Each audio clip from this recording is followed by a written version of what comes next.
qocalıb əldən düşür. Sahibinin yanına çağırır ki, səndə bəzi haqlarım var. Gəl halallaşaq. Sahibi deyir, necə yəni? Dəvə deyir, mənim 2 çuvala gücüm çatdığı halda mənə hər zaman 3 çuval yükləmisən. Bu haqqımı halal edirəm. 5 günə gedəcəyim yolu məni döyərək 4 günə getməyə məcbur eləmisən. Bu haqqımı da halal edirəm.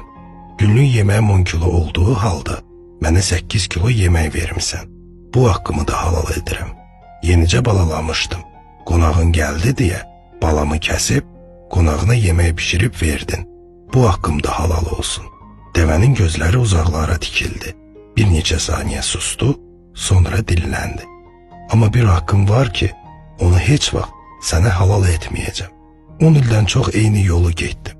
Yolu əzbər bilməyimə baxmayaraq, hər dəfəsində mənim yüyənimi eşşəyin nöqtasına bağlayıb, eşşəyə yol göstərmək üçün qabağa saldın ha. Bax onu sənə heç vaxt bağışlamayacam. Həyatda da belə şeylərə çox rast gəlmişik. İşçi çox bacarıqlı olduğu halda ona rəhbərlik edən şəxs naaşı